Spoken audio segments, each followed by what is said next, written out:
The Philippine Armed Forces say that the police are now in full control of the incident at the resort in Manila. And in the meantime, these are the latest pictures showing the Resorts World Manila complex in the Philippines. This building was the one that was struck in an apparent terror attack, which has left at least 25 people injured. Islamic State has reportedly said it's behind the assault. And this video is believed to show the moment of the attack. Oh my God, you guys, I can hear gunshots. Oh my God. World, and you can see the smoke and there's gunshots and people are shooting at each other. Oh God. Well, as we heard there, at least 25 people are thought to have been injured in the attack. Witnesses reported sounds of explosions and gunfire. Well, the resort in question is located in a busy area near to the airport. It can host up to 1,500 guests and caters specifically for foreign tourists. The complex contains a large shopping centre, including boutiques, cinemas, a theatre and a casino. And our correspondent, Charlotte Dubensky, who is in Manila for us, has been tweeting on the latest. She's revealed that the hotel she's been staying in has been warned to increase security in the wake of the assault. Here are the details we got from her just a few moments ago. Well, this happened in the last half an hour or so here in Manila in the Philippines. It's actually a resort that's very close to the hotel that I'm staying in. And actually, in the last half an hour, we have seen several police vans and trucks pass us on the streets here in Manila, their way down to this area. It's the Resorts World Hotel, which we understand has been part of this attack, and we understand that several people have been injured. It's a popular tourist hotel with British tourists and other Western tourists here in the Philippines, and we do understand that the entire area is on lockdown at the moment. Now, this comes amid a lot of issues here in the Philippines, including down in the southern islands, where we've seen entire cities that have been taken over by jihadist gunmen over the last week, and several infighting. In fact, in the south of the Philippines, one of the main islands, has actually been declared under a state law and a state of emergency. But here in the capital now, fear over what the aftermath of this attack is. As I say, we understand that several people may have been injured in this attack. That's not yet been confirmed. This attack only happened in the last half an hour or so, but there is a lot of activity here in Manila, and we understand that the police have cordoned off the area and are not allowing people to get close to this resort. The World Manila in Pasay City here in the Philippines took place at around midnight local time. Gunfire and explosions were reported at that hotel. As I say, a hotel very popular with Western tourists. And we have been seeing some footage that's been posted on social media showing the hotel's guests essentially looking like they're running for their lives as gunshots have been heard at that resort. Other videos are showing casualties being rushed to hospital following what is being suspected as a terror attack. Now, this hotel is actually very close to one of the international airports here in the Philippines, actually one of the busiest airport terminals in the country, and one that I came through about 2 hours ago. So this is all very fresh. We're waiting to find out exactly what has happened, how many people have been injured, and what types of injuries they have sustained. Well, now we can again cross live to former US Defense Department official Michael Maloof. Michael, thank you for rejoining us. Picking up on what we were talking about before, ISIL now has a presence in the Philippines as never before. What can be done to solve this problem, and can martial law actually help? Well, I think Duarte has, President Duarte of the Philippines, in effect, has initiated martial law at this point. He can do that, and the predominant threat is in the south, but it is moving up, and this is just a cell that has launched this attack. I think it's unknown the extent to which the ISIS presence is in the Philippines, although it has been growing.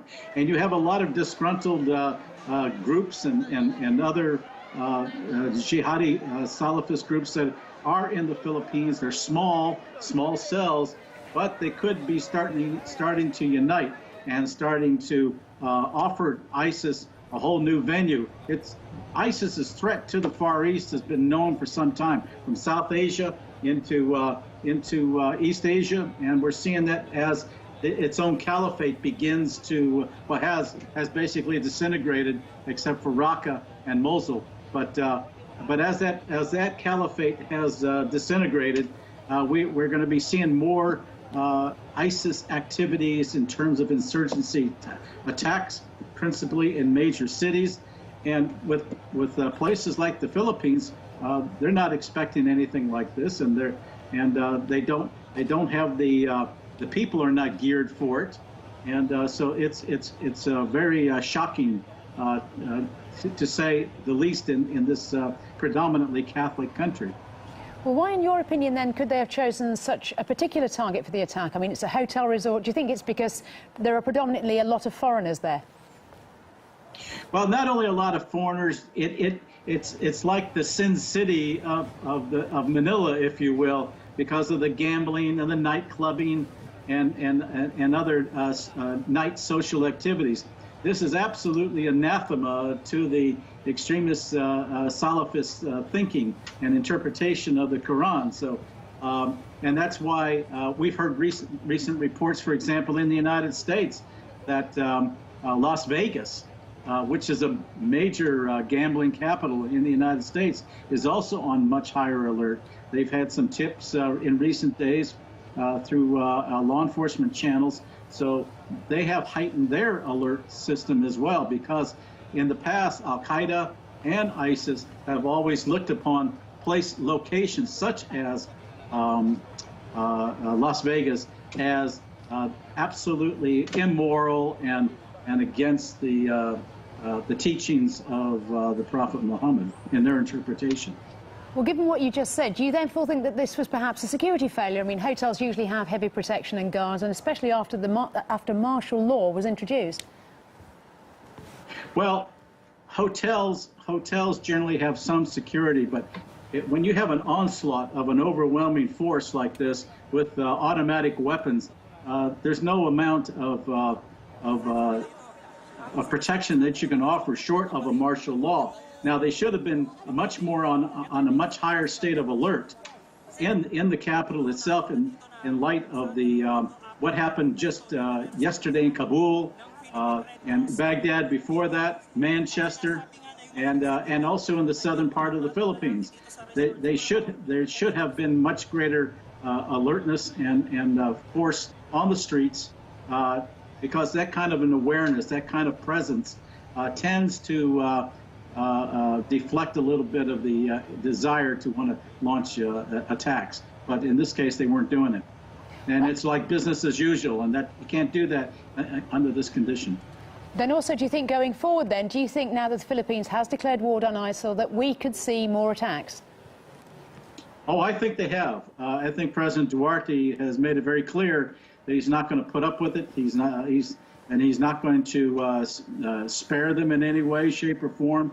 He basically is going to go after them, and he sort of announced that last week when ISIS attacked in the south. So I think that Duarte is going to be very, very harsh, just as he has with the drug enforcement people, with the illegal drugs in the country. He borders on ruthless in some respects, but he's certainly going to treat terrorists this way. Well, as you yourself alluded to earlier, I mean, yesterday we saw the attack on Kabul, which was also reportedly carried out by ISIL, amid a recent wave of the assaults across Europe, as you said, Manchester. Does it seem like ISIL has actually gained in activity, contrary to what some of the experts are saying? Well, it's actually an increase in activity, if I heard you correctly. ISIS also stated that they were going to be doing more of these attacks especially during the period of Ramadan. And this is when people are fasting, they're not expecting it, and they hit them in the evenings, just like in Baghdad the other night. It was a predominantly Shia group that was having their iftar, their dinner, their nighttime dinner, when there was a large accumulation in crowds of people. That's when they attack, is where there are crowds of people. Then you can always expect or be concerned about potential attacks in these highly vulnerable areas. And Baghdad, for example, still remains vulnerable, notwithstanding the fact that you have this army out there. But they are being divided and conquered in some respects because of the insurgency attacks in different locations virtually at the same time, and this puts the military on a poor footing because they can't establish themselves while they're trying to clean out Mosul. They have all these other attacks, and that's the whole purpose of these insurgencies, is to throw the government off balance so that they can have the greatest effect for their cause. Indeed. We'll leave it there. Michael Malouf, former US Pentagon official, thank you very much indeed for your time. Thank you.